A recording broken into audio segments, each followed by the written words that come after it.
큰딸이 저를 보며 외쳤습니다. 엄마! 대문 앞에 모르는 사람 왔어. 어디서 왔는지 말도 좀 이상해. 대문을 바라보니 처음 보는 젊은 여자가 서 있었어요. 저 이 집에서 태어났어요. 엄마 찾으러 왔어요. 집을 잘못 찾아온 거 아니에요? 박수님 씨 맞으시죠? 제가 20년 전 이 집에서 태어난 딸이에요.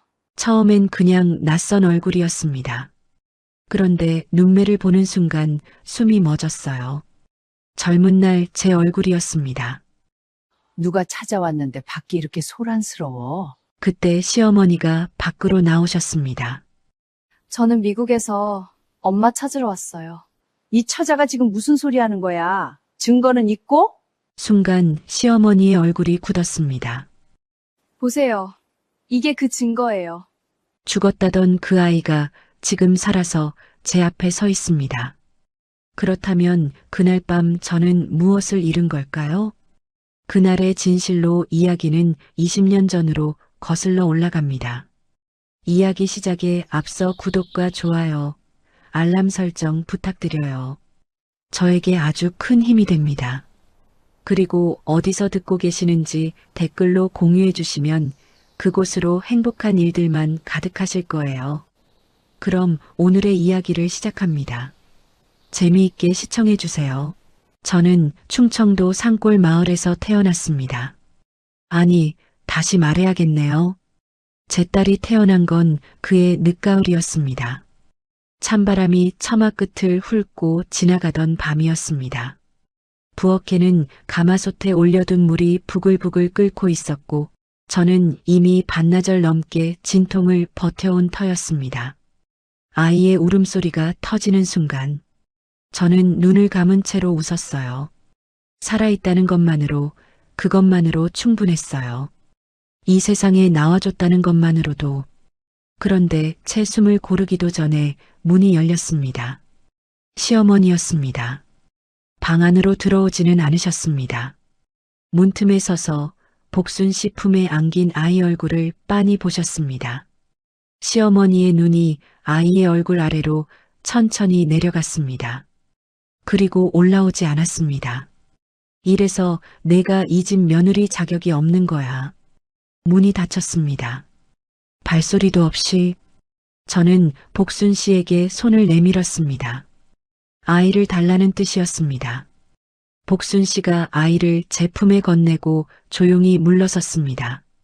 아이는 작고 붉었습니다. 주먹을 꼭 쥔 채 제 품에 안겨 칭얼거렸습니다. 저는 그 작은 손을 손가락으로 감쌌습니다. 갓 태어난 아이에게서 나는 냄새, 비릿하고 따뜻한 그 냄새를 지금도 잊지 못해요.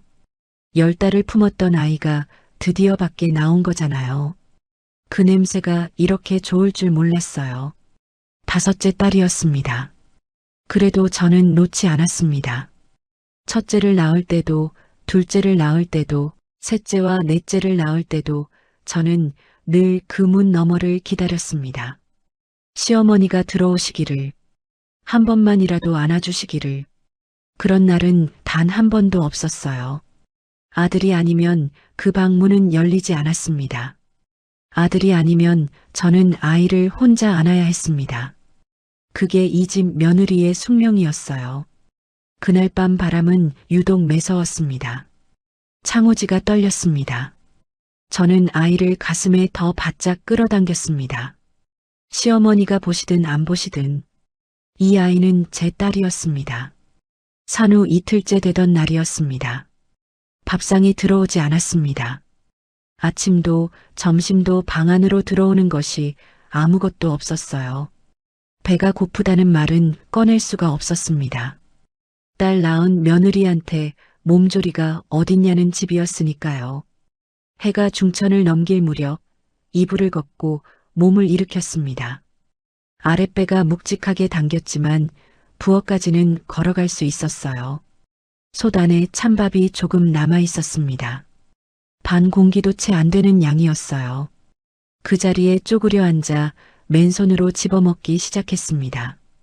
그때 등 뒤에서 발소리가 났습니다. 딸 낳은 년이 무슨 몸조리야. 고개를 들 수가 없었어요. 들었다가는 눈물이 쏟아질 것 같아서 이 집에서 눈물은 약점이라는 걸 그때 이미 알고 있었습니다. 시어머니 발소리가 멀어졌습니다. 고개를 든 순간 부엌문 너머 마루에 철수가 서 있었어요. 눈이 마주쳤습니다. 한마디만 해줬으면 됐어요. 그것도 아니면 그냥 한 번만 봐줬으면 됐어요. 철수가 시선을 거두며 자기 방으로 들어갔습니다. 문이 닫혔습니다. 밥알을 다시 집어 입에 넣었습니다. 씹으면서도 삼키면서도 맛이 없었습니다. 아무 맛도 나지 않았어요. 그날 이후로 철수에게 기대면 안 된다는 걸 배웠습니다. 결혼 전 그 사람은 다정했어요. 집 앞 논두렁을 걸을 때면 먼저 손을 잡았고 우리 둘이면 됐지. 그런 말을 하던 사람이었습니다. 그런데 이 집 문턱을 넘고 나서부터 달라졌어요. 시어머니 앞에서는 말이 없어졌고 저를 향한 말도 하나씩 줄어들었습니다. 첫째 때도 둘째 때도 셋째와 넷째를 낳을 때도 철수는 늘 그랬습니다. 보고도 못 본 척, 알고도 모른 척, 비겁한 건지 어쩔 수 없는 건지 그때는 구분이 안 됐어요. 다만 눈이 마주치고도 돌아서던 그 등만큼은 잊히질 않았습니다. 그 등이 오래도록 머릿속에 남아 있었어요. 다섯째를 낳은 지 2해가 지났습니다. 그해 가을 다시 배가 불러왔어요. 6째였습니다. 시어머니는 그 소식을 듣던 날부터 달라지셨습니다. 밥상을 직접 들여오셨어요. 미역국도 끓여주셨어요. 그게 더 무서웠습니다. 다정함이 무기가 될 수 있다는 걸 그때 처음 알았으니까요. 달이 차오를수록 시어머니의 눈이 깊어졌습니다. 말씀은 없으셨어요. 그냥 배를 보셨습니다. 제 얼굴이 아니라 배를. 그 시선이 닿을 때마다 아이가 걱정됐어요. 이유는 설명할 수 없었습니다. 그냥 그랬어요. 배가 많이 불러온 어느 밤이었습니다. 철수는 일찍 잠들었고 시어머니 방에는 불이 꺼져 있었어요. 집안이 조용했습니다. 보따리 안에서 베넷 저고리를 꺼냈습니다. 혼수를 쌀 때 몰래 챙겨둔 고운 흰 광목이었어요. 바느질이 서툴러서 솔기가 고르지는 않았지만 제 손으로 지은 것이었습니다. 바늘을 들었어요. 실은 붉은색으로 골랐습니다. 술을 놓을 자리는 안쪽이었어요. 겉에서는 보이지 않는 자리. 이 아이를 품에 안는 사람만 볼 수 있는 자리였습니다. 아이가 딸이든 아들이든 상관없었어요. 시어머니가 뭐라 하든 상관없었습니다. 이 아이는 제 아이였으니까요. 바늘이 천을 뚫고 들어갈 때마다 속으로 이름을 불렀습니다. 수연, 남편이 지어준 이름이었어요.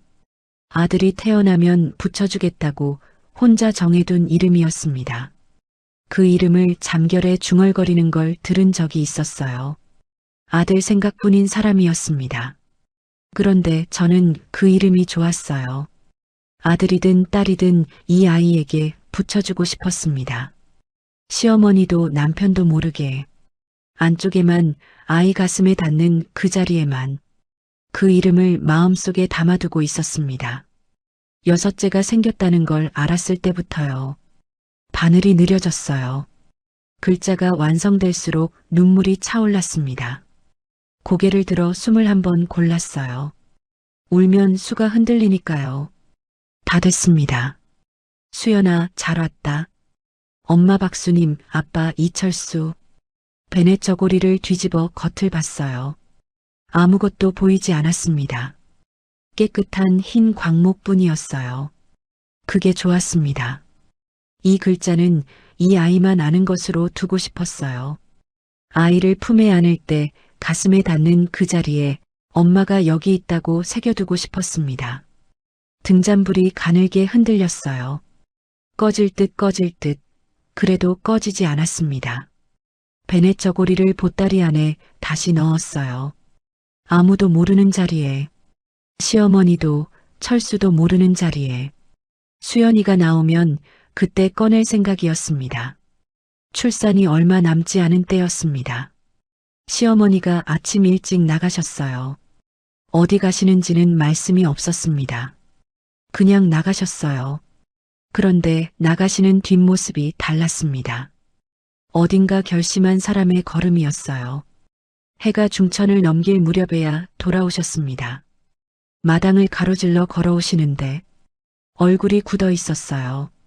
평소의 굳음이 아니었습니다. 무언가 확인하고 온 사람의 얼굴이었어요. 나중에야 알았습니다. 마을 어기 무당집을 다녀오셨다는 걸. 무당이 뭐라 했는지는 몰라요. 다만 옥순이가 전해준 말로는 시어머니가 이렇게 물으셨다고 했습니다. 이번에도 딸이면 어떻게 되겠소? 무당이 대답했을 거예요. 이번에도 딸이면 이 집에 아들씨는 없습니다. 그 말을 듣고 돌아오신 겁니다. 그 얼굴로 저녁상을 물리고 나서였어요. 시어머니가 다시 나가셨습니다. 이번엔 담하나 넘어 복순 씨 집이었어요. 복순 씨는 산파였습니다.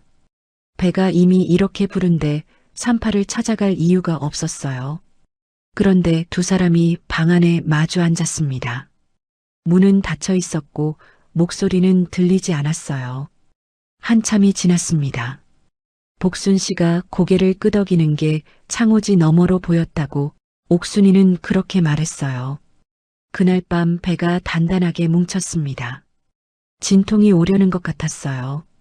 아직 아니었습니다. 그런데 몸이 알고 있었어요. 머지 않았다는 걸. 베네 저고리가 보따리 안에 있었습니다. 안쪽에 수놓인 글자가 떠올랐어요. 수연아, 잘 왔다. 그 글자를 손으로 만지듯 마음속으로 짚었습니다. 무서웠지만 이 아이만큼은 지키고 싶었어요. 그리고 며칠 뒤 진통이 시작됐습니다. 출산 당일 밤이었습니다. 진통이 시작된 건 초저녁부터였어요. 복순 씨가 와서 준비를 시작했고 시어머니는 방 밖에서 기다리셨습니다. 진통이 깊어질 무렵이었습니다. 시어머니가 방으로 들어오셨어요. 복순 씨에게 눈짓을 하셨고 복순 씨가 조용히 물러났습니다. 두 사람만 남았어요. 진통이 밀려오는 사이사이 시어머니가 제 곁에 앉으셨습니다. 그리고 낮은 목소리로 말씀하셨어요. 이번엔 아들이어야 해. 알아들어? 고통이 온몸을 훑고 지나가는 순간이었습니다. 그 목소리가 파도처럼 밀려오는 통증 사이로 들렸어요. 고개를 들 수가 없었습니다. 온몸이 땀으로 젖어 있었고 숨 한 번 쉬는 것도 버거웠어요. 시어머니가 다시 말씀하셨습니다. 알아들었냐고. 고개를 끄덕였습니다. 끄덕이지 않으면 이 방에서 나가지 않으실 것 같아서 통증이 또 밀려왔어요. 이를 악물었습니다. 그 고개를 시어머니가 보셨어요. 표정이 없었습니다. 기뻐하지도 안심하지도 않으셨어요. 그냥 확인하셨습니다. 받아야 할 것을 받은 사람처럼. 시어머니가 일어나 방을 나가셨습니다. 복순 씨가 다시 들어왔어요. 두 사람 모두 아무 말이 없었습니다. 천장을 봤습니다. 다음 진통이 오기 전 그 짧은 틈에 눈을 감았어요. 제가 방금 무엇을 끄덕인 건지 그때는 알지 못했습니다. 아이 울음소리가 들렸습니다. 터질 듯 크고 힘찬 소리였어요. 살아있다는 소리였습니다. 손을 뻗었어요. 그 품에 받아 안고 싶었습니다. 그 순간 방문이 열렸어요. 시어머니였습니다. 복순 씨에게 눈짓을 하셨어요. 말은 없었습니다. 눈짓 하나면 충분했어요. 두 사람 사이에 이미 약속이 되어 있었으니까요. 아이를 안은 채 방을 나가는 등을 봤습니다. 손을 뻗은 채로 굳었어요. 울음소리가 복도 쪽으로 멀어졌습니다. 복도였어요. 걸음이 멈췄습니다. 아이를 안은 채 베네 저고리 안쪽을 들여다봤을 거예요. 붉은 실로 수놓인 글자였습니다. 수연아, 잘 왔다. 엄마 박수님, 아빠 이철수. 오래 서 있었어요. 얼마나 됐을까요? 그 복도에서 아이를 안은 채로 베넷 저고리를 벗기지 않았습니다. 그대로 아이를 안고 대문 밖으로 걸어 나갔어요. 그걸 몰랐습니다. 멈췄다는 것도, 오래 서 있었다는 것도, 벗기지 않고 나갔다는 것도, 그때는 방 안에서 시어머니 얼굴만 보고 있었어요. 아이 소리가 들리지 않는 쪽으로 고개를 돌리지 못한 채 시어머니가 제 곁에 앉으셨습니다. 아이 울음소리는 이미 들리지 않았어요. 방 안이 조용했습니다. 복순 씨도 없었고 아이도 없었어요. 죽었어? 숨을 못 쉬더라고. 숨이 멎었습니다. 방금 전 그 울음소리가 귓속에 남아 있었어요. 크고 힘차고 살아있던 그 소리가 거짓말이에요. 목소리가 떨렸습니다. 울음소리 들었어요. 분명히 들었다고요. 시어머니가 움직이지 않으셨어요. 표정도 없었습니다. 그냥 앉아 계셨어요. 내가 잘못 들은 거야. 잘못 들은 게 아니었습니다. 두 귀로 똑똑히 들었어요. 방금 전 일이었습니다. 손을 뻗었을 때 들렸던 그 소리였어요. 아이 얼굴이라도 보여주세요. 시어머니가 그때 제 손을 잡으셨습니다. 꽉 눌렀어요. 이 집에 아들 하나 없으면 나는 죽어서도 눈을 못 감아.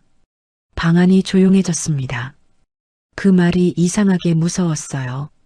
협박이 아니었습니다. 진심이었어요. 평생을 그것 하나만 바라보며 살아온 사람의 목소리였습니다. 손을 뺄 수가 없었어요. 소리를 지를 수도 없었습니다. 시어머니의 그 눈을 보는 순간 이 사람한테는 아무 말도 통하지 않는다는 걸 알았어요. 분노도 애원도 눈물도 아무것도. 입을 닫았습니다. 시어머니가 천천히 일어나셨어요. 방을 나가셨습니다. 문이 닫혔습니다. 그날 밤 저는 아무 소리도 내지 못했어요. 울지도 못했습니다. 그냥 천장을 봤어요. 아이 울음소리가 계속 들리는 것 같았습니다. 들렸다가 사라졌다가 밤새 그랬어요. 새벽이었습니다. 복순 씨가 아이를 안고 걷고 있었어요. 마을 어귀를 지나 읍내 쪽으로 가는 길이었습니다. 그 길을 저는 몰랐어요. 한참 뒤에야 알았습니다.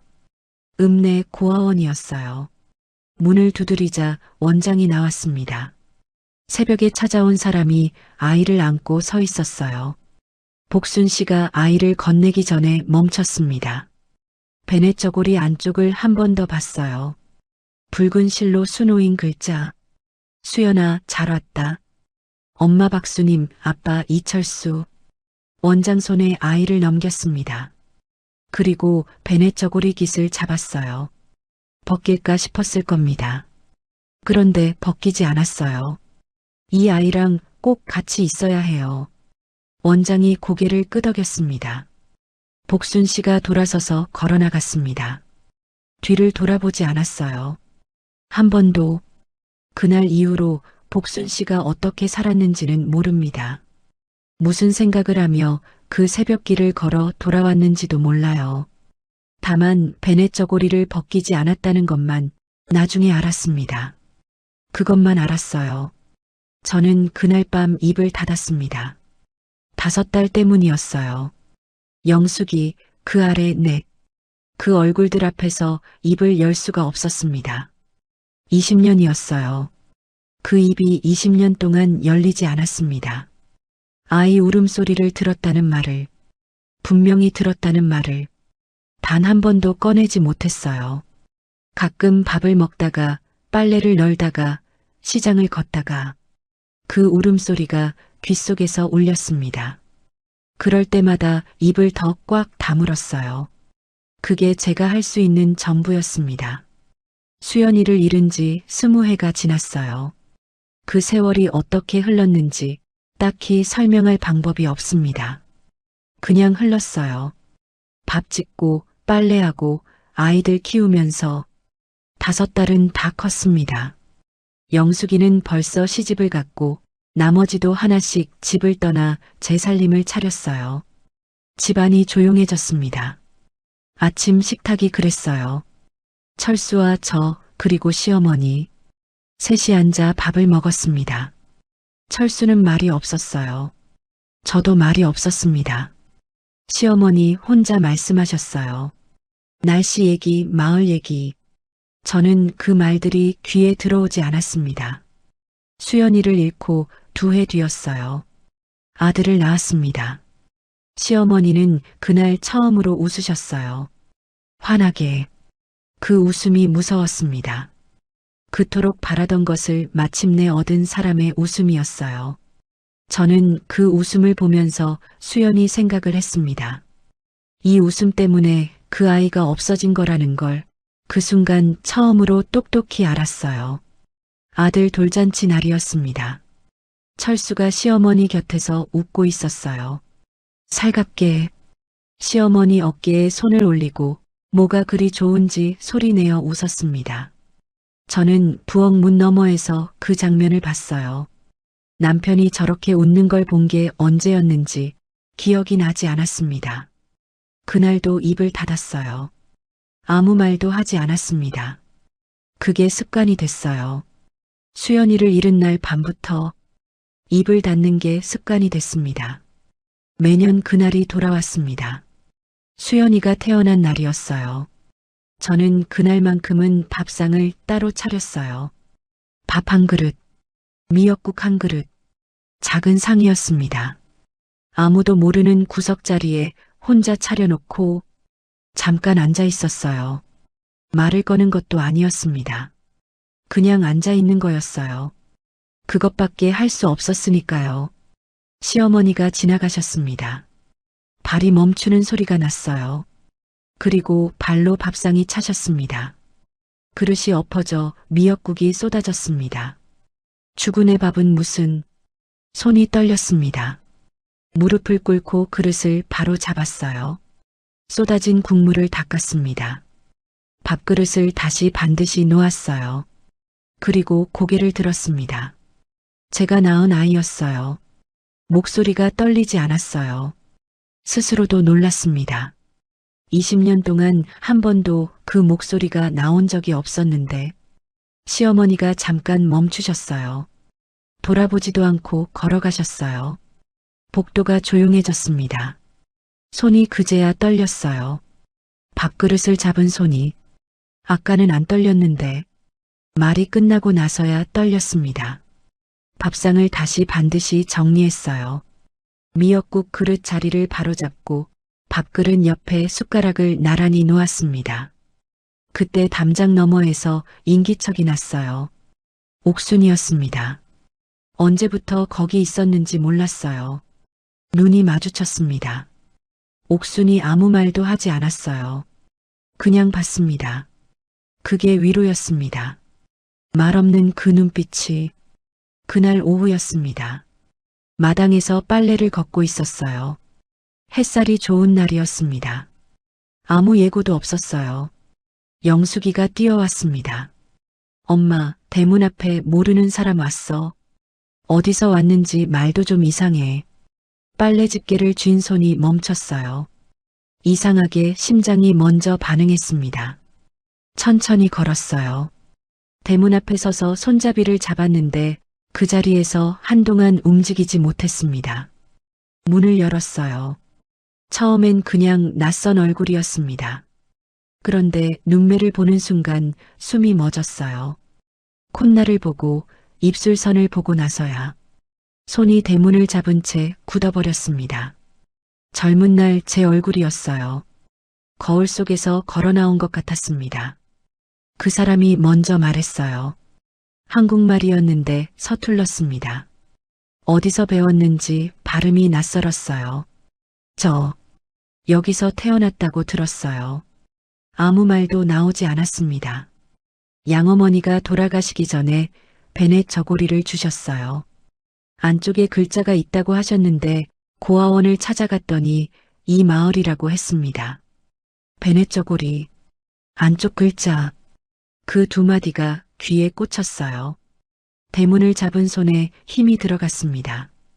그러지 않으면 그 자리에 쓰러질 것 같아서 이 사람이 누구인지 아직 입 밖에 낼 수가 없었어요. 알면서도 알 수가 없었습니다. 그때 마당에서 인기척이 났습니다. 시어머니였어요. 그 사람을 보셨어요. 그리고 저를 보셨습니다. 다시 그 사람을 보셨어요. 굳으셨습니다. 누가 찾아왔는데 밖이 이렇게 소란스러워. 목소리는 차분했어요. 화도 놀람도 아니었습니다. 저는 미국에서 엄마 찾으러 왔어요. 이 처자가 지금 무슨 소리 하는 거야? 증거는 있고? 순간 시어머니의 얼굴이 굳었습니다. 보세요. 이게 그 증거예요. 죽었다던 그 아이가 지금 살아서 제 앞에 서 있습니다. 그날 밤이었어요.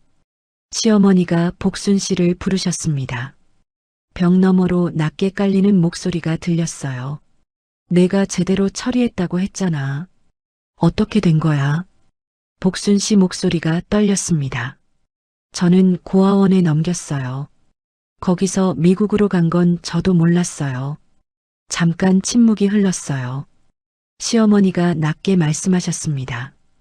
그럼 내가 책임져야지. 저 여자 당장 내쫓아. 복순 씨가 방을 나왔어요. 고개를 들지 못한 채 마루를 지나쳤습니다. 저와 눈이 마주쳤다가 바로 피했어요. 20년 전 그 새벽을 아직 안고 사는 눈이었습니다. 남편도 그 자리에 있었어요. 시어머니 목소리도 복순 씨 목소리도 다 들었을 겁니다. 일어서더니 저를 잠깐 봤습니다. 잠깐이었어요.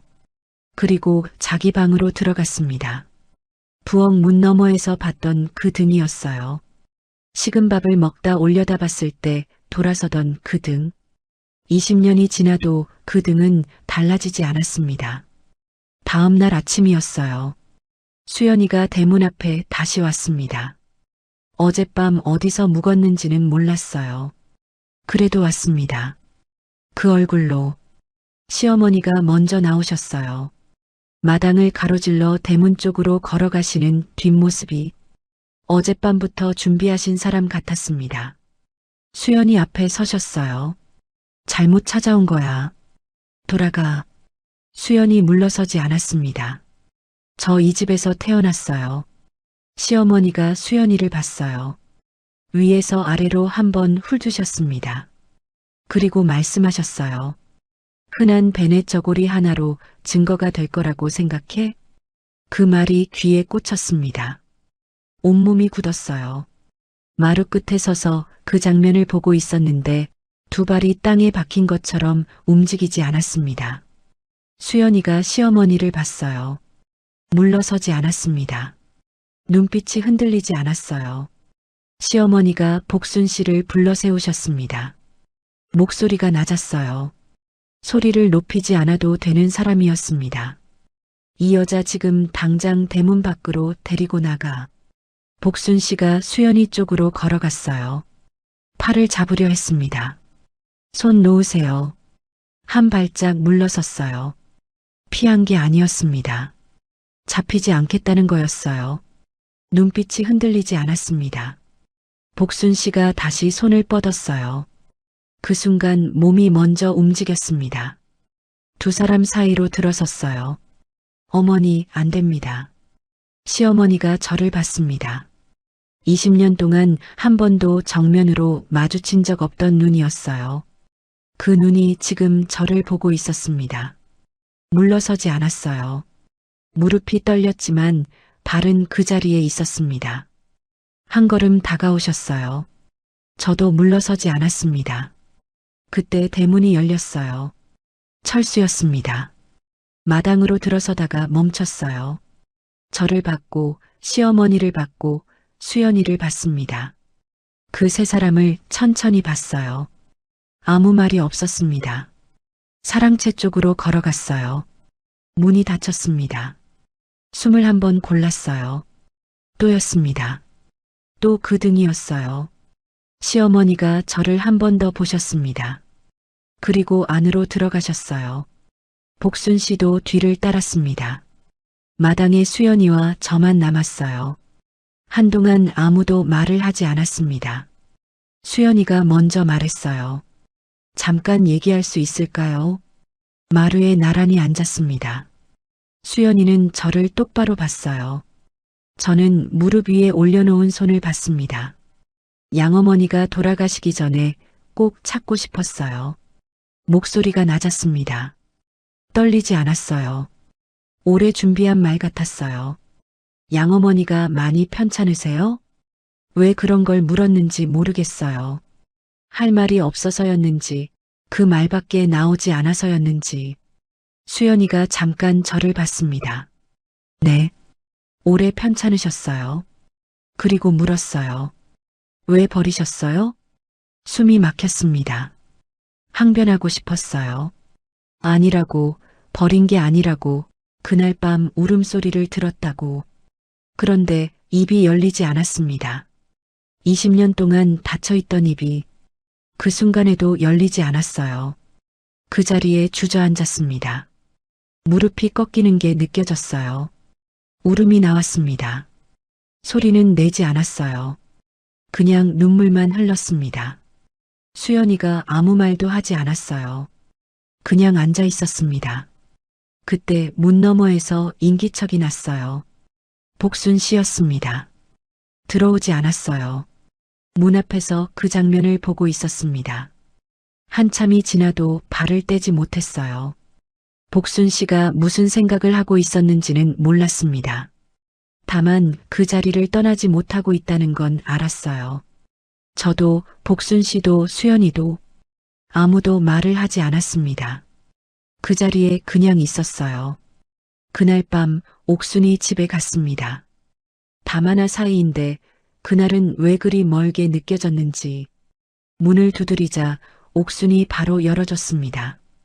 아무것도 묻지 않았어요. 그냥 들어오라고 했습니다. 마루에 나란히 앉았어요. 옥순이 보리차를 한 잔 내밀었습니다. 두 손으로 받았어요. 따뜻했습니다. 한참 아무 말이 없었어요. 옥순이 먼저 말하지 않았습니다. 기다렸어요. 언제나 그랬어요. 20년 동안 옥순이는 늘 그랬습니다. 물어보지 않고 재촉하지 않고 그냥 옆에 있어줬어요. 입을 열었습니다. 옥순아. 목소리가 잠겼어요. 한 번 더 골랐습니다. 그날 밤에 아이 울음소리 들었어. 옥순이 움직이지 않았어요. 분명히 들었어. 내 귀로 똑똑히 들었는데 20년이었습니다. 20년 동안 단 한 번도 꺼내지 못한 말이었어요. 입 밖에 내는 순간 터질 것 같아서, 터지면 다시는 닫을 수 없을 것 같아서 꺼내지 못했어요. 시어머니가 죽었다고 했는데 울음소리 들었어. 목소리가 떨렸어요. 그래도 멈추지 않았습니다. 옥순이 아무 말도 하지 않았어요. 천천히 손을 뻗었습니다. 제 손을 잡았어요. 아무 말이 필요 없었습니다. 그 손이 전부였어요. 20년 동안 혼자 안고 있던 것을 처음으로 누군가와 나눈 밤이었습니다. 이른 아침이었습니다. 안방에서 잠을 이루지 못한 채 뒤척이다 마당으로 나왔어요. 복순 씨가 대문 앞에 서 있었습니다. 수연이도 거기 있었어요. 밤새 어디 있었는지 몰랐지만 다시 온 거였습니다. 두 사람 사이에 뭔가가 오가고 있었어요. 복순 씨가 낮은 목소리로 말하고 있었습니다. 제발 그냥 돌아가요. 여기 있어봤자 좋을 거 없어요. 물러서지 않았어요. 복순 씨를 똑바로 봤습니다. 왜요? 한마디였어요. 그런데 그 한마디에 복순 씨 눈이 흔들렸습니다. 20년을 안고 살아온 사람의 눈이었어요. 아가씨, 이 집이랑 상관없는 사람이에요. 그냥 돌아가세요. 발이 움직였습니다. 마당을 가로질러 두 사람 쪽으로 걸어갔어요.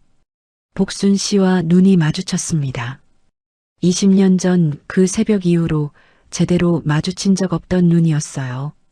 내가 이 아이 잡았어요. 목소리가 생각보다 컸습니다. 스스로도 놀랐어요. 대답을 못했습니다. 복순 씨가 굳었어요. 두 사람이 정면으로 마주 섰습니다. 사이에 20년이 있었어요. 그날 밤 복도에서 아이를 안고 서 있던 사람, 베넷 저고리를 벗기지 않고 걸어나간 사람, 그 새벽 고아원 문을 두드렸던 사람. 그 사람이 지금 제 앞에 서 있었습니다. 아무도 먼저 물러서지 않았어요. 복순 씨 손이 옆구리 쪽으로 내려갔습니다. 어디에도 두지 못하는 손이었어요. 복순 씨가 물러난 뒤였습니다. 수연이와 마루에 앉았어요. 어디서부터 시작해야 할지 몰랐습니다. 20년 동안 한 번도 꺼내지 않은 이야기였어요. 그냥 그날 밤부터 시작했습니다. 진통이 깊어지던 밤이었다고, 아이 울음소리가 들렸다고, 손을 뻗었는데 아이를 안고 나가는 등을 봤다고, 시어머니가 죽었다고 했는데 분명히 울음소리를 들었다고, 5달 때문에 입을 닫았다고, 그 입이 20년 동안 열리지 않았다고, 아무 말 없이 듣고 있었어요. 눈을 피하지 않았습니다. 그냥 듣고 있었어요. 말을 다 하고 나서야 알았습니다. 가슴 안에 뭔가가 빠져나간 것 같았어요. 20년 동안 눌러두고 있던 것이 천천히 가방에 손을 넣더니 뭔가를 꺼냈습니다. 베넷 저고리였어요. 손이 멈췄습니다. 안쪽을 천천히 펼치는 걸 봤어요. 붉은 실로 수놓인 글자가 보였습니다. 수연아, 잘 왔다. 엄마 박수님, 아빠 이철수. 무릎 위에 올려놓은 손이 떨렸어요. 제가 수놓은 글자였습니다. 6째가 생겼다는 걸 알던 날 밤부터 마음속에 담아두던 이름이었어요. 철수가 아들을 위해 지어둔 이름을 딸에게 새겨두고 싶었던 밤이었습니다. 그 베넷 저고리가 지금 제 앞에 있었어요. 수연이 손에 들려 손가락을 안쪽 글자 위에 올렸습니다. 실밥이 느껴졌어요. 제가 한 땀 한 땀 수놓던 그 실밥이었습니다. 말이 나오지 않았어요. 눈물도 나오지 않았습니다. 손만 계속 떨렸어요. 그때 방문이 열렸습니다. 시어머니였어요. 마루로 나오시다가 수연이 손에 들린 베넷 저고리를 보고 멈추셨습니다. 그게 뭐야? 베넷 저고리를 들어보였어요. 할머니, 이거 아세요? 가까이 오셔서 겉면을 보셨습니다. 안쪽은 보이지 않았어요. 붉은 실밥도 수놓인 글자도 모르는 물건이야. 목소리가 평평했습니다. 눈빛도 흔들리지 않았어요. 수연이 팔을 잡고 대문 쪽으로 미셨습니다. 발이 움직였어요. 두 사람 사이로 들어섰습니다. 어머니, 이 아이 보내지 마세요. 멈추셨어요. 저를 보셨습니다. 뭔가를 재보는 눈이었어요. 이 며느리가 어디까지 나올 수 있는지 물러서지 않았습니다. 무릎이 떨렸지만 두 발은 그 자리에 있었어요. 그때 수연이가 저를 봤습니다. 제 등을 봤어요. 시어머니 앞에 서 있는 등이었습니다. 무릎이 떨리면서도 물러서지 않는 등이었어요. 찾아온 이후 처음이었습니다. 분노가 아닌 다른 것이 그 눈에 스쳤어요. 달라진 건 알았습니다. 팔을 놓으셨어요. 말없이 안으로 들어가셨습니다. 숨을 내쉬었어요. 언제부터 참고 있었는지도 몰랐습니다. 수연이가 아직 저를 보고 있었어요. 베넷 저고리를 손에 쥔 채 뭔가 말하려다 멈췄습니다. 그냥 고개를 숙였어요. 아주 조금. 마루 끝에 영숙이 서 있었습니다. 언제부터 거기 있었는지 몰랐어요. 시어머니가 들어가시는 것도 제가 막아서는 것도 다 봤을 겁니다. 수연이와 저를 번갈아 보다가 천천히 마루에서 내려왔어요. 제 곁에 와서 아주 낮은 목소리로 물었습니다. 엄마, 저 사람 우리 동생이야? 대답을 못했어요. 뭐라고 해야 할지 몰라서가 아니었습니다. 알면서도 입이 열리지 않았어요. 그 침묵을 읽었습니다. 오래같이 산 딸이었으니까요. 말하지 않아도 아는 아이였어요. 수연이 쪽으로 천천히 걸어갔습니다. 멈추지 않았어요. 앞에 서서 손을 내밀었습니다. 아무 말 없이 경계하는 눈빛이었어요. 그럴 만했습니다. 이 집에서 좋은 일이 하나도 없었으니까요. 그래도 그 손에서 눈을 떼지 못했어요. 잡지도 피하지도 않은 채 오래 서 있었습니다. 그 장면을 마루에 서서 봤어요. 영숙이 내민 손, 그 손을 내려다보는 눈, 20년 전 베네 저고리 안쪽에 새겨두었던 이름이 지금 제 마당에 서 있었습니다. 자기 언니가 내민 손을 보고 있었어요. 눈물이 났습니다. 소리는 내지 않았어요. 아침 일찍이었습니다. 시어머니 방문이 닫혀 있었어요. 평소 같으면 그 앞에서 멈췄을 겁니다. 그냥 돌아섰을 거예요. 그런데 그날은 손이 먼저 움직였습니다. 문을 두드렸어요. 들어와. 방으로 들어서며 무릎을 꿇지 않았습니다. 서 있었어요. 시어머니가 경대 앞에 앉아 거울 속으로 저를 보셨습니다. 돌아보지 않으셨어요. 어머니, 그날 밤 이야기해 주세요. 거울 속 시어머니 손이 멈췄습니다. 머리를 빗으시던 손이었어요. 잠깐이었습니다. 그리고 다시 움직였어요. 무슨 소리야? 수연이 낳던 날 밤이요. 그때 손이 멈췄습니다. 거울 속에서 눈이 마주쳤어요. 시어머니가 천천히 돌아보셨습니다. 내가 딸만 낳아서 생긴 일이야. 나한테 따지지 마. 20년 전 그 목소리였어요. 진통 중에 들었던 낮고 평평한 목소리. 달라진 게 없었습니다. 이 사람한테는 달라질 것도 없었어요. 물러서지 않았습니다. 문 앞에서 인기척이 났어요. 복순 씨였습니다. 들어오지도 물러서지도 않았어요. 시어머니 편으로 서지 않았고 그렇다고 제 편으로 서지도 않았습니다. 그냥 그 자리에 굳어 있었어요. 20년 전 그 복도에서 멈춰 섰던 사람이었습니다. 지금도 그 자리였어요. 멈춰 있는 자리. 시어머니가 저를 봤고 제가 시어머니를 봤습니다. 복순 씨가 그 두 사람을 봤어요. 아무도 먼저 말하지 않았습니다. 그때 방문이 열렸습니다. 철수였어요. 눈이 마주쳤습니다. 순간 기댈 수 있을 것 같았어요.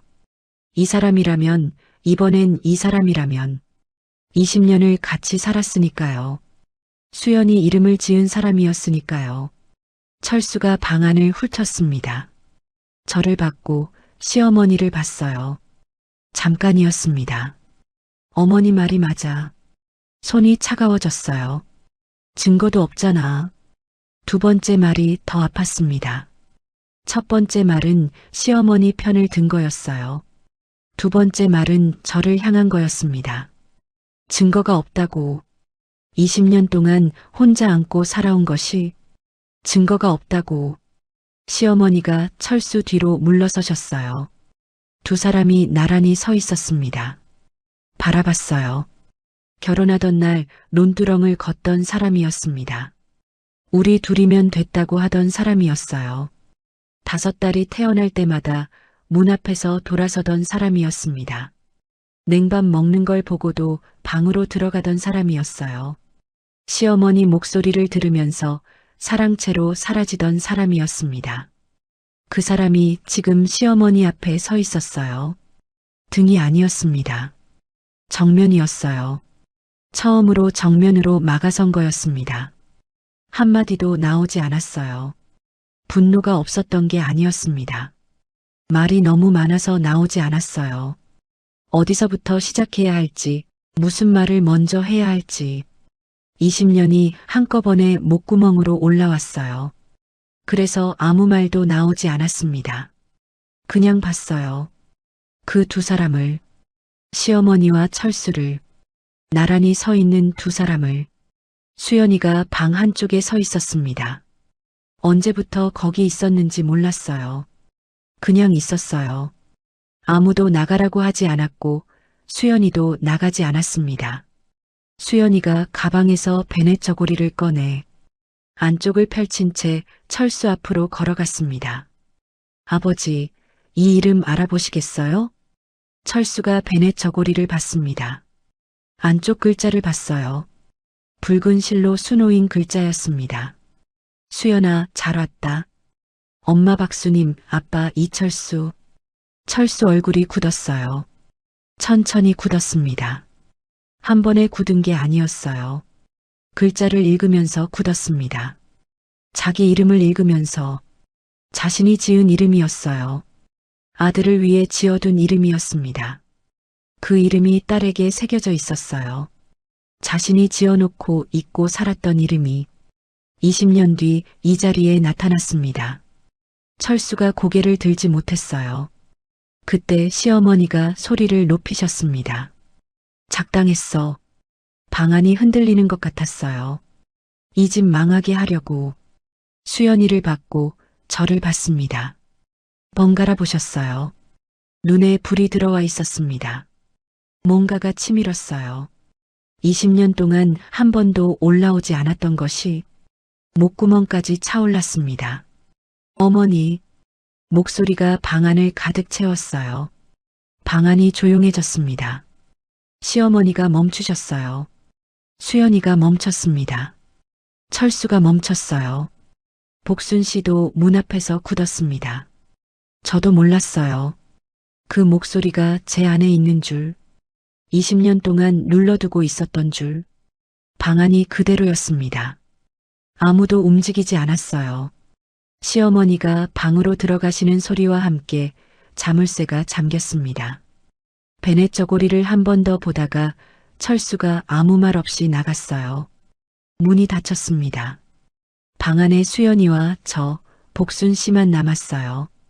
나가지도 들어오지도 않은 채 문 앞에 서 있었습니다.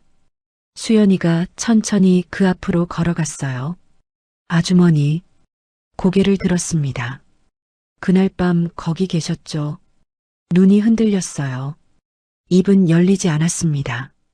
수연이가 물러서지 않은 채 기다렸어요. 옆구리 쪽으로 손이 내려갔습니다. 그날 새벽 고아원 문을 두드리던 손이었어요. 베넷 저고리를 벗기지 않고 건네던 손이었습니다. 지금 그 손이 어디에도 두지 못한 채 떨리고 있었어요. 그래도 대답하지 못했습니다. 수연이가 옆을 지나쳐 나갔어요. 그 자리에 남았습니다. 저도 움직이지 않았어요. 시어머니 방문은 잠겨 있었고 철수는 나간 뒤였습니다. 저를 봤어요. 그 눈이었습니다. 20년 동안 한 번도 제대로 마주친 적 없던 눈이었어요. 이튿날 아침이었습니다. 마당을 쓸고 있었어요.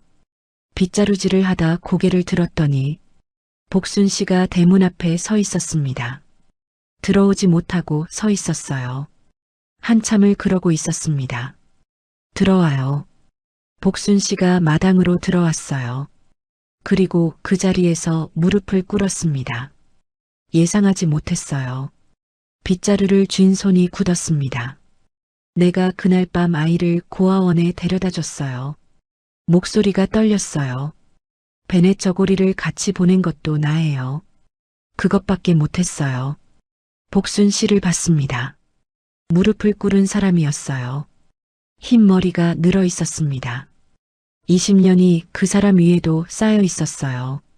미웠습니다. 빗자루를 쥔 손에 힘이 들어갔어요. 그래도 발이 떨어지지 않았습니다. 베넷 저고리를 벗기지 않고 건네던 손이었으니까요. 복순 씨가 고개를 들었어요. 시어머니가 시켜서 했지만 내가 한 거 맞아요. 눈이 마주쳤습니다. 미안해요. 20년 만에 듣는 사과였습니다. 빗자루를 내려놓았어요. 무릎 꿇은 복순 씨를 한참 봤습니다. 분노가 없지 않았어요. 그런데 그 분노 아래에 다른 것도 있었습니다. 베넷 저고리를 함께 보낸 사람. 그것만은 지울 수가 없었어요. 아무 말도 하지 않았습니다. 복순 씨도 일어서지 않았어요. 두 사람이 그 마당에서 한참을 그렇게 있었습니다. 방 안이었습니다. 수연이와 영숙이가 마루에 앉아 있었어요. 복순 씨는 마당에 있었습니다. 안으로 들어오지 않았어요. 장롱 맨 아래 칸을 열었습니다. 누가 건드린 적 없는 자리였어요. 20년 동안 한 번도 꺼내지 않은 보따리였습니다. 풀었어요. 흰 광목이었습니다. 솔기가 고르지 않고 바느질이 서툴렀지만 제 손으로 지은 것이었어요. 여섯째가 생겼다는 걸 알던 날 밤부터 만들기 시작한 것이었습니다. 수연이가 말없이 가방에서 베넷 저고리를 꺼냈어요. 나란히 놓았습니다. 2개였어요. 방 안이 조용해졌습니다. 같은 흰 광목이었어요. 같은 손이 만든 것이었습니다. 하나는 20년 전 제 손에 있었고 하나는 수연이 손에 들려 미국까지 갔다 왔어요. 수연이가 먼저 안쪽을 펼쳤습니다. 수연아, 잘 왔다. 엄마 박수님, 아빠 이철수. 손을 뻗어 제 것도 펼쳤어요. 수연아, 잘 왔다. 엄마 박수님, 아빠 이철수. 같은 글자였습니다. 같은 붉은 실로 같은 손이 수놓은 글자였어요. 베넷 저고리를 잡은 손이 떨리면서 눈물이 쏟아졌습니다. 수연이도 울고 있었어요. 소리 없이 고개를 숙인 채로. 영숙이가 언제부터 울고 있었는지 몰랐습니다. 고개를 돌렸을 때 이미 눈물이 볼을 타고 내려가고 있었어요. 입술을 깨물고 있었습니다. 소리를 참고 있었어요. 3사람이 그 자리에 있었습니다. 베넷 저고리 2개가 나란히 놓인 그 자리에 아무도 먼저 입을 열지 않았어요. 그냥 울었습니다. 그때 방문이 열렸습니다. 시어머니였어요. 언제부터 거기 계셨는지 몰랐습니다. 문 앞에 서 계셨어요. 베넷 저고리 2개가 나란히 놓인 걸 보고 계셨습니다. 아무도 말하지 않았어요. 시어머니가 천천히 방으로 들어오셨습니다. 무릎을 꿇고 베넷 저고리 앞에 앉으셨어요. 안쪽을 보셨습니다. 수연아, 잘 왔다. 엄마 박수님, 아빠 이철수. 오래 보셨어요. 그 글자를 손으로 짚으셨습니다. 붉은 실밥을 손가락으로 따라가셨어요. 표정이 없었습니다. 굳어있지도 않았어요. 그냥 보고 계셨습니다. 수연, 중얼거리셨어요. 저도 수연이도 영숙이도 움직이지 않았습니다. 이름까지 지어놨네. 저를 향한 말이 아니었습니다. 자신에게 하는 말이었어요. 손가락이 글자 위에서 멈췄습니다. 이름이었어요. 누군가 이미 이름을 지어두고 있었습니다. 시어머니 얼굴에서 처음으로 뭔가가 흔들렸어요. 시어머니가 천천히 바닥에 앉으셨습니다. 한참이 지났어요. 내가 잘못했다. 방 안이 조용했습니다. 그 말이 오래 떠 있었어요. 20년 동안 단 한 번도 들은 적 없는 말이었습니다. 울지 않으셨어요. 소리도 내지 않으셨습니다. 그냥 그 자리에 앉아 계셨어요. 베넷 저고리 앞에. 수연이가 그 모습을 오래 봤습니다. 무릎 위에 올려놓은 손이 조금씩 펴지고 있었어요. 철수가 방 안으로 들어왔습니다. 언제 왔는지 몰랐어요. 시어머니가 바닥에 앉아 있는 걸 보고 멈췄습니다. 베넷 저고리 2개가 나란히 놓인 걸 봤어요. 천천히 걸어왔습니다. 무릎을 꿇고 안쪽 글자를 봤어요. 수연아, 잘 왔다. 엄마 박수님, 아빠 이철수. 굳었습니다. 자신이 지어둔 이름이었어요. 아들을 위해 잠결에 중얼거리다 잊고 살았던 그 이름이 20년 전 이 집을 떠난 딸에게 새겨져 있었습니다. 한참이 지났습니다. 저를 봤어요. 내가 틀렸어. 미안해. 창밖을 봤습니다. 대답하지 않았어요. 못한 게 아니었습니다. 하지 않은 거였어요. 20년이었습니다. 식은 밥을 먹다 올려다 봤을 때 돌아서던 등, 시어머니 목소리를 들으면서 사랑채로 사라지던 등, 증거도 없잖아 하던 그 목소리, 미안하다는 2마디가 그 20년을 덮을 수는 없었어요. 철수가 고개를 숙였습니다. 더 말하지 않았어요. 철수가 고개를 숙인 채 오래 있었습니다. 대답을 기다리는 것 같았어요. 대답하지 않았습니다. 대답하지 않은 채로 그냥 있었어요. 그게 지금 할 수 있는 전부였습니다. 아침이었습니다. 수연이가 마당에 있었어요. 떠날 준비를 하고 있었습니다. 가방을 챙기고 있었어요. 시어머니가 나오셨습니다. 마당을 가로질러 수연이 앞에 서셨어요. 수연이가 멈췄습니다. 시어머니가 손을 모으셨어요. 두 손을 앞에 모은 채 한참 말이 없으셨습니다. 마당이 조용했어요. 나도 딸이었어. 수연이가 시어머니를 봤습니다. 8남매 중에 7째. 오빠 하나 때문에 내 인생은 없는 거나 마찬가지였어. 목소리가 낮았어요. 떨리지 않았습니다. 오래 눌러두었던 말이었어요. 그게 한이 됐나 봐. 그 한을 내 엄마한테 풀었어. 잠깐 멈추셨어요. 이름까지 지어놨는지 몰랐어. 내가 그걸 몰랐어. 그 말이 이상하게 마음에 걸렸습니다. 몰랐다는 말이었어요. 몰랐기 때문에 더 쉽게 내보낸 거였습니다. 알았다면 어떻게 했을지는 모르겠어요. 그래도 몰랐다는 말이 변명처럼 들리지 않았습니다. 그냥 사실이었어요. 시어머니가 고개를 숙이셨어요. 미안하다. 수연이가 오래 있었습니다. 시어머니를 봤어요. 손을 모은 채 고개를 숙인 그 모습을.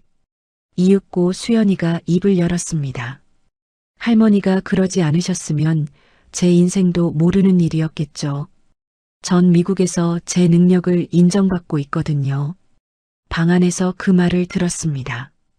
문 너머에서 용서인지 원망인지 몰랐어요. 수연이 목소리에서 어느 쪽인지 읽을 수가 없었습니다. 어쩌면 수연이 자신도 몰랐을 거예요. 그냥 그렇게 말한 거였을 겁니다. 그게 지금 할 수 있는 말이었을 거예요. 시어머니가 고개를 드셨습니다. 수연이를 봤어요. 오래 봤습니다. 두 사람이 마당에 서 있었어요. 아무도 먼저 움직이지 않았습니다. 복순 씨가 대문 앞에 서 있었습니다. 들어올지 말지 모르는 사람처럼 서 있었어요. 어제도 그제도 그랬습니다. 이 집 마당에 들어서지 못하고 대문 앞에서 머뭇거렸어요. 나갔습니다. 복순 씨 앞에 섰어요. 말이 나오지 않았습니다.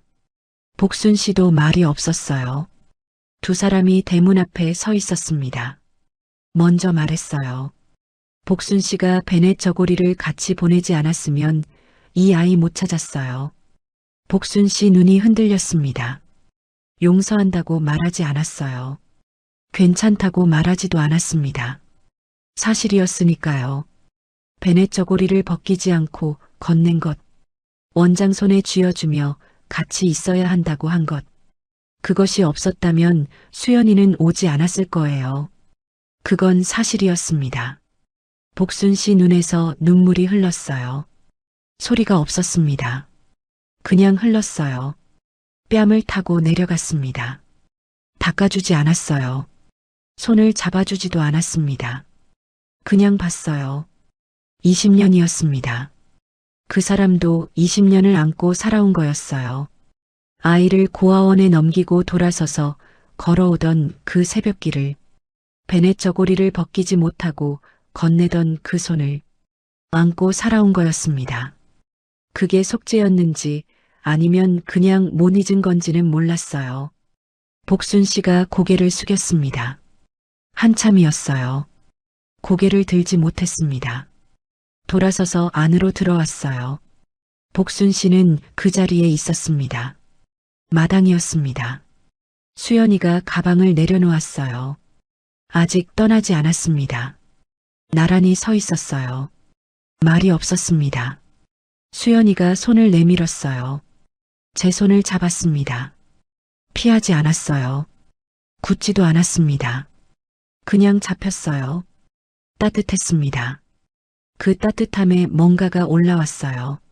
말로 설명할 수 없는 것이었습니다. 그날 밤 이야기를 해야 할 것 같았어요. 20년 이야기를, 미안하다는 말을. 그러나 아무 말도 나오지 않았습니다. 수연이가 손을 더 세게 쥐었습니다. 그리고 아주 작은 목소리로 말했어요. 엄마. 그 순간이었습니다. 20년이었어요. 20해 동안 단 한 번도 들은 적 없는 말이었습니다. 들을 수 있을 거라고 생각조차 못했어요. 수연이를 잃은 날 밤부터 그 말은 없는 말이 됐습니다. 이 세상에 존재하지 않는 말이 됐어요. 그런데 지금 들렸습니다. 그 손을 두 손으로 꼭 쥐었어요. 힘이 들어갔습니다. 놓으면 사라질 것 같아서, 꿈인 것 같아서, 소리도 없이 눈물이 났어요. 수연이도 울고 있었습니다. 고개를 숙인 채 소리 없이 어깨가 조금씩 떨렸어요. 영숙이가 마루 끝에서 그 장면을 보고 있었습니다. 언제부터 거기 있었는지 몰랐어요. 입술을 깨물고 있었습니다. 세 사람이 한참을 그렇게 있었습니다. 손을 잡고 있는 것만으로 충분했습니다. 저녁이었습니다. 수연이는 영숙이가 읍내까지 데려다 줬어요. 내일 다시 오기로 했습니다. 마당에 혼자 앉아 있었어요. 대문이 열렸습니다. 옥순이었어요. 아무 말 없이 옆에 앉았습니다. 언제나 그랬어요. 묻지 않고 재촉하지 않고 그냥 옆에 있어줬습니다. 한참이 지났어요. 어때? 하늘을 봤습니다. 노을이 붉게 지고 있었어요. 뭐라고 대답해야 할지 몰랐습니다. 좋다고 하기엔 아직 많이 남아 있었어요. 20년이 하루아침에 풀리는 게 아니었습니다. 그래도 오늘은 뭔가 달랐어요. 뭐가 달라진 건지 말로 설명할 수 없었습니다. 그냥 달랐어요. 옥순아. 옥순이가 봤습니다. 나 오늘 처음으로 그의 이름 소리 내서 불렀어. 옥순이가 아무 말도 하지 않았어요. 수연아. 조용했습니다. 그 이름이 공기를 타고 마당에 퍼졌습니다. 20년 동안 마음속에만 있던 이름이었어요. 베넷저고리 안쪽에만 새겨져 있던 이름이었습니다. 수없이 불렀지만 늘 마음속에서만이었어요. 소리가 된 건 오늘이 처음이었습니다. 이상했어요. 이렇게 쉽게 나오는 이름이었구나 싶었습니다. 이렇게 가벼운 이름이었구나 싶었어요. 20년 동안 그렇게 무겁게 안고 있었는데 눈물이 났어요. 아까 실컷 울었는데 또 났습니다. 옥순이가 제 손을 잡았습니다. 말이 없었습니다. 하늘을 봤습니다. 노을이 다 지고 있었어요. 어두워지고 있었습니다. 수연아. 마음속으로 한 번 더 불렀어요. 이번엔 소리가 나지 않았습니다. 그래도 됐어요. 소리가 나든 나지 않든 이제는 됐습니다.